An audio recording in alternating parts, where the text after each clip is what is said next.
On the show today, we have Nicky. Nicky's joining us all the way from Australia. So welcome to the show, Nicky. Thanks, Steph. Good to be here. Yeah, thanks for joining us. So just before we get going and before we get into the main part of the conversation, I've got some quick fire round questions for you. It's just a quick yes or no. We don't need to know too much detail yet, but just yes or no answers based on these 10 questions. Breakfast is the most important meal of the day. Yes, but no. Eating, I've listened to the Zoe podcast, so I won't say more. yeah. Eating fat makes us fat. Definitely no. We should eat the whole of an egg, i.e., the egg yolk and the white. Yes. The best way to reduce body weight is to restrict calorie intake. No. Skipping meals or intermittent fasting is healthy for us. It's hard to say with a yes or no, so I'll say yes. It is more challenging for women to manage their body fat weight than for men. No. Organic food is substantially better for us than non-organic. Yes. Protein should be eaten at every meal. Yes. We should all drink 2 liters of water per day.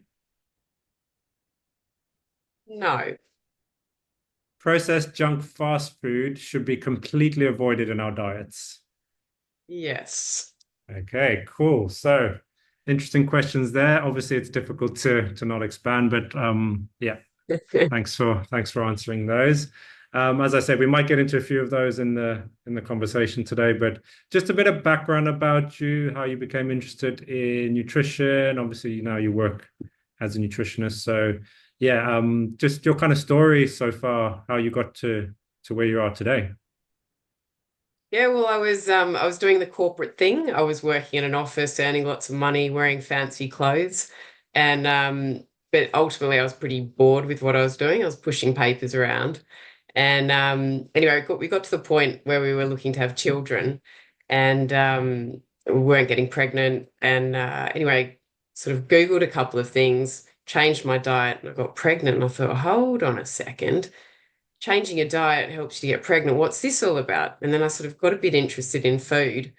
And quite quickly, I pushed the corporate papers aside, headed off to nutrition school, and I met a whole bunch of people there who had similar stories to share of sort of miraculous nutrition, where nutrition was able to help them.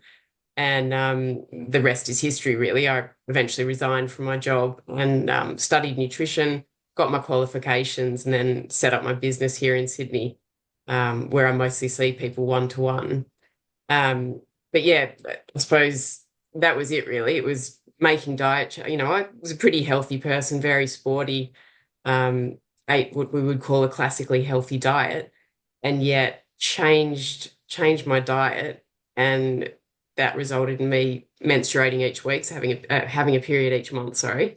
And then I was able to have a baby, and you sort of think reproduction is what a human body should be able to do. And changing diet allowed me to do that. And it really struck me at how powerful nutrition and diet is. Yeah, yeah. So that was the main thing that kind of you changed that helped you with getting fertile and being able to get pregnant. Well, yes, the only thing I Yeah. changed.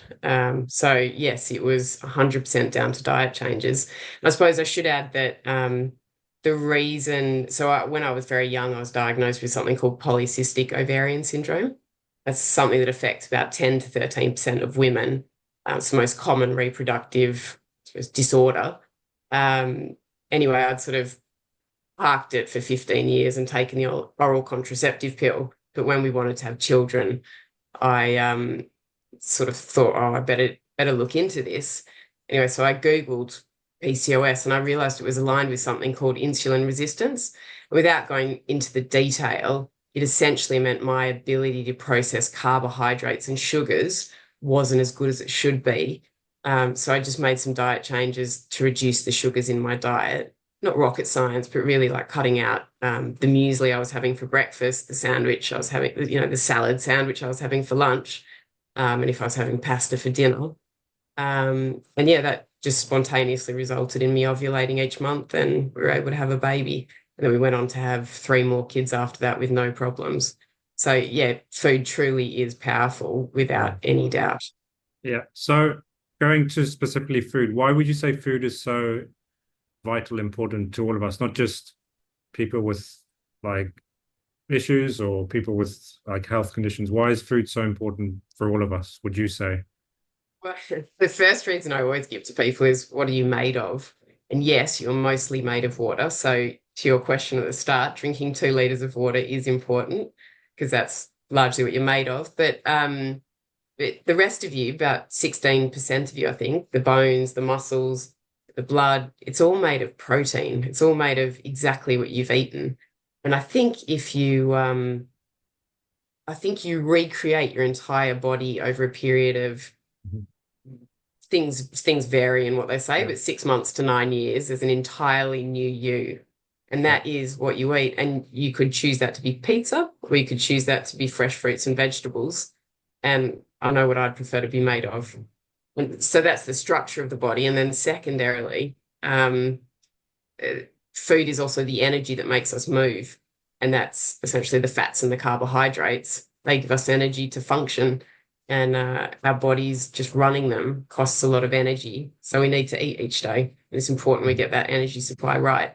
And I Yeah. think you, as a sports person, would be interested in that energy piece because we're like cars. The protein is the structure of the car, but the energy supply, the fuel that we give to it, it needs to be good energy. It needs to be, you don't want it highs and lows. You want it a steady supply of good quality energy. Mhm. Yeah, definitely. Especially when it comes to sport, we're burning through that quite quickly. So replacing it and getting it kind of balanced will help during an event and stuff as well. Um, so what is your main kind of nutritional philosophy, belief, strategy, would you say is that you follow yourself or maybe with your clients? Is there a particular kind of philosophy you follow? Well, yeah, so everyone's nutrition is completely individual. So looking at me, I obviously had a genetic predisposition to not deal with sugars and carbohydrates well. Other people, that's not so relevant. So it's always got to be personalized. So my approach, I'll always take a slightly low carb approach. Someone else may not need to. But if I was standing back from that and saying, what is my overall thought about food? Um, I used to be very much on the sort of low carb. I believe that was right for everyone, but I don't think that's quite right now. I think the most important thing is not eating the processed stuff that has become so normalized in our world. Um, and yeah, there's more and more noise about ultra processed foods, but it sometimes stuns me some of the foods we eat that we don't realize are so processed. Yeah, definitely. Just it's kind of um yeah, full of sugar and full of processed kind of broken down foods that our body uses very quickly and doesn't sustain a long-term energy. So yeah. Yeah, well, essentially, the food manufacturers get the food we've already got, break it down into something that can be then used again, but in a more cheap form, Mm, and reconstitute it into something they call food. But yeah. it's all about profits, and it's not food. Yeah. I read a book recently that said it's food like edible substances. That's what ultra processed food is. It's not real Yeah. food.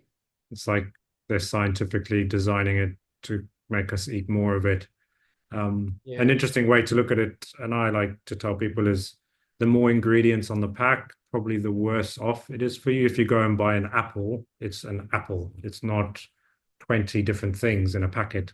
So the more exactly. simple the food is, the more kind of single ingredient foods I think are a lot better for us. But unfortunately, like you said, yeah, it's gone corporate commercial and all packaged and full of salts, sugars, bad fats that we crave now.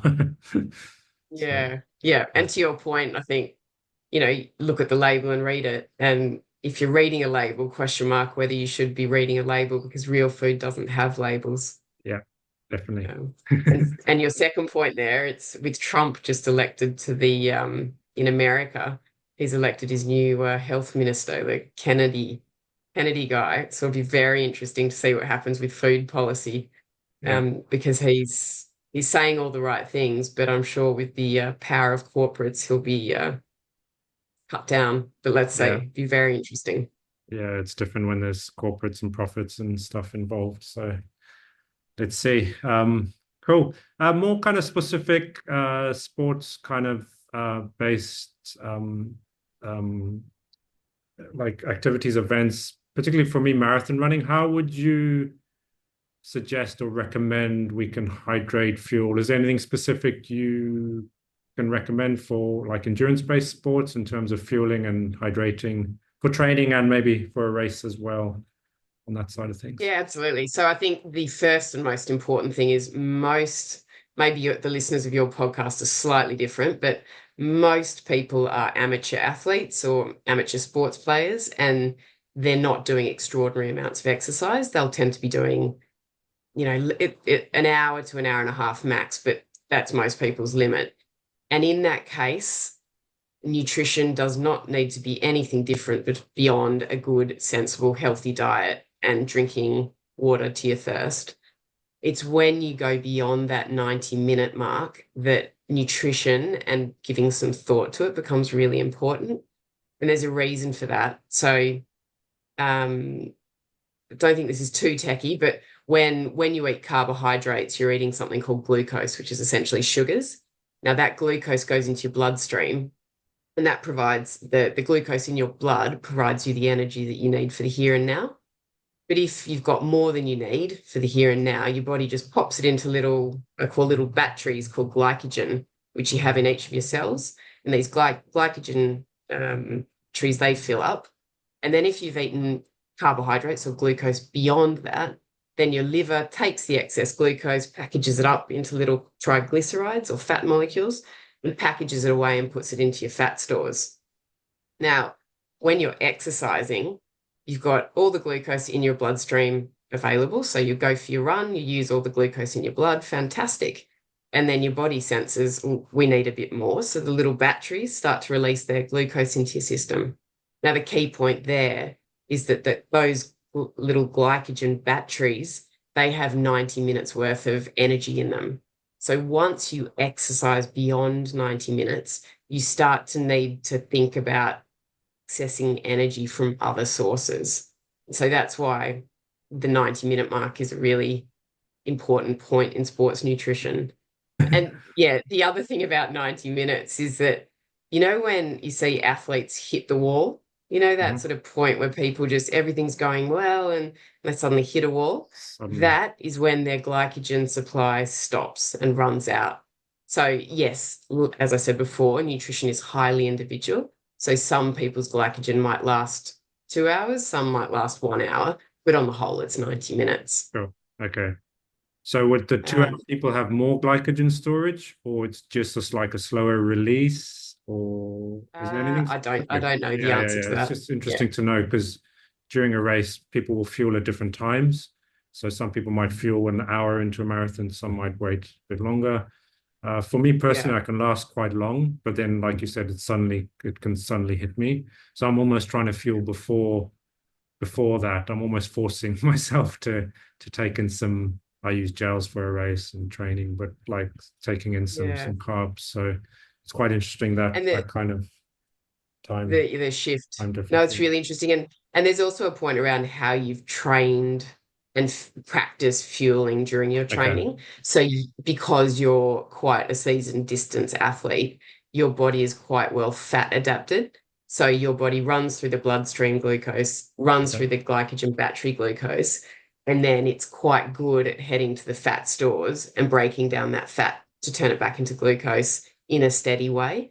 Yeah. Whereas, let's say the amateur athlete, or I don't regularly do 2 hours worth of exercise, um, I'm not going to be as good at making that shift. But I'm going to be better than someone who eats a really kind of rubbishy diet because I've got more metabolic flexibility. Okay. So, Yeah. and again, that's just that degree of personalization, who's in front of you. and what's Sure. their story. And is there any way to monitor this blood glucose? Is there any way we can know, is there Yeah, really, a really good monitoring? question. In the last few years, there's been um, the continuous glucose monitors. So Mhm. traditionally, you used to have to prick your finger, get a bit of blood, put it on a test strip, and you'd find out what your blood sugar is. In the last few years, they've developed these monitors, and they just go on the back of your arm, a little circle here, and they give you a continuous feed of your sugar levels. Now, they're sort of mostly used by diabetics, but there Mhm. are a good handful of athletes who use them to optimize their training and their nutrition for their endurance events. Okay. And I think Super Sapiens provide they take the data from the monitor, and then they have an algorithm within their app that then feeds back how you should be training in light of that glucose level.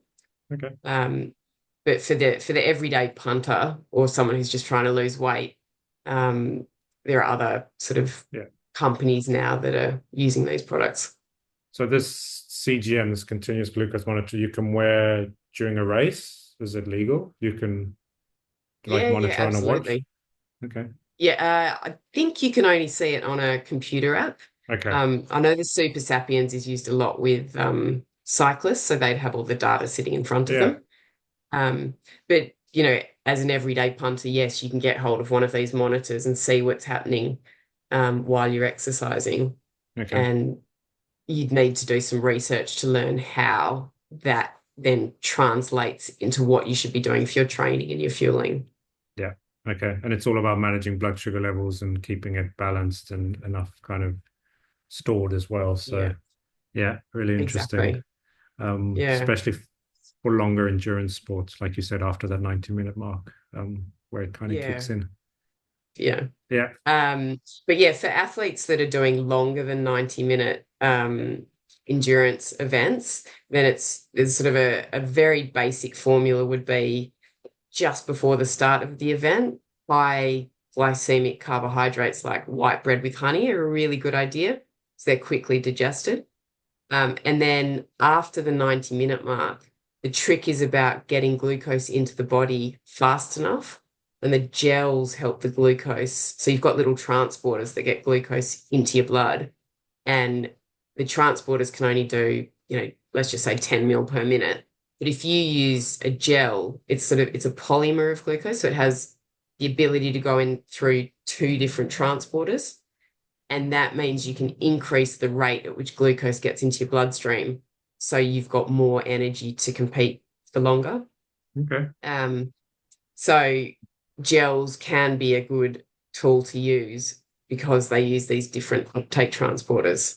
And then the most important thing is after an endurance event is having protein immediately Yeah. after you finish and some carbohydrates. The carbohydrates sort of blunt the stress response of the event Yeah. on your system. Yeah. And the protein, obviously, your muscles need to rebuild and they'll start drawing from anything they can because they're so short Okay. protein at the end of the race. And as soon as you finish, the sooner the better to eat, would you say, after a I, race? I think it's I think it's within half an hour, Yeah. but essentially once you're finished, do your thing, go and Yeah. get some water and take a few deep breaths, and then Yeah. yeah, head to find some food that has some carbohydrates and some protein. Yeah. I think the protein's difficult. I think after a race, I'm just craving like sugars.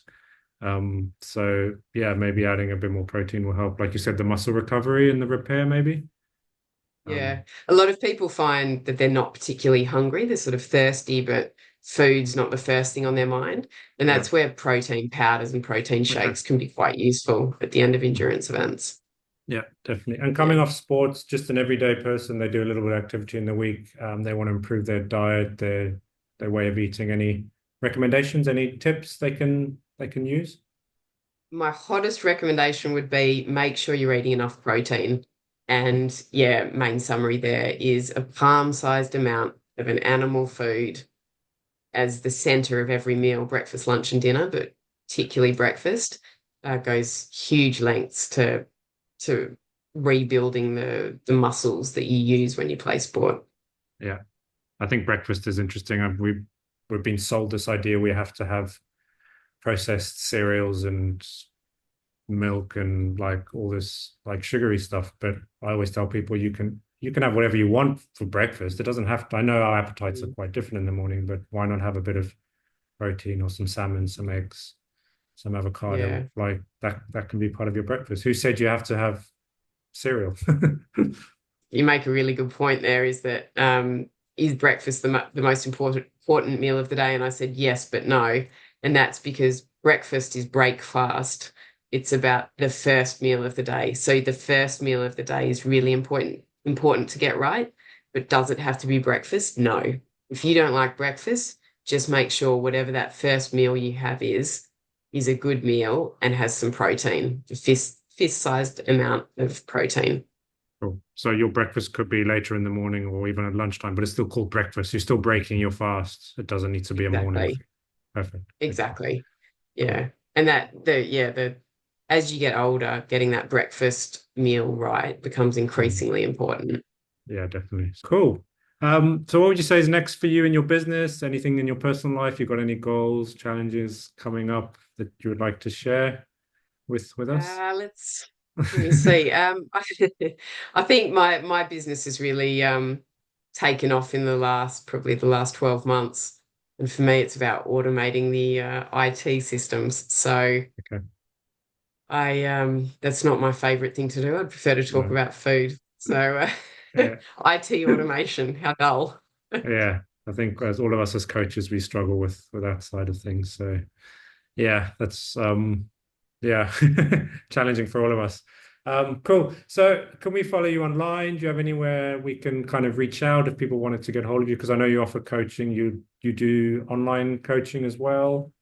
Yeah, so look, So I'm based in Sydney City. That's where I see clients in person, but yeah, I also see clients online. Um, so that's available to anyone around the world who's awake during Australian hours.